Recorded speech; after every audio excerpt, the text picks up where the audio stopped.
सगळ्यांचं हार्दिक स्वागत आहे आपल्या यूट्यूब चॅनलवरती. आपण या ठिकाणी मक्याचं पीक लागवड केली होती, परंतु ओढ्याच्या साईडनं काही पक्षी तसेच छोट्या आकाराचे प्राणी त्यांनी दाणे खाऊन घेतले.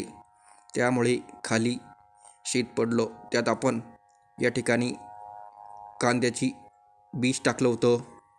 त्याची ही रोपं या ठिकाणी निघून आली आहेत आणि ही रोपं आता वाढीच्या अवस्थेमध्ये आहे. या ठिकाणी पालापाचोळा पडत असल्यामुळे त्यांना एक प्रकारचं कृत्रिम नैसर्गिक खत मिळालं व त्यामुळे ही रोपं वाढत आहेत. आपण ही आपल्या शेतामध्ये अशी जर स्पेस पडली असेल, जागा पडली असेल, तर तिचा भाजीपाला किंवा कांदा किंवा लसूण लागवड करून त्या जागेचा वापर चांगल्या प्रकारे आपण करून घेऊ शकतो व शेतातील उत्पन्न या ठिकाणी वाढण्यास मदत करून घेऊ शकतो. योग्य नियोजन जर केलं तर चांगल्या प्रकारचं उत्पन्न आपल्याला या खाली स्पेसमधून सुद्धा या ठिकाणी भेटू शकतं.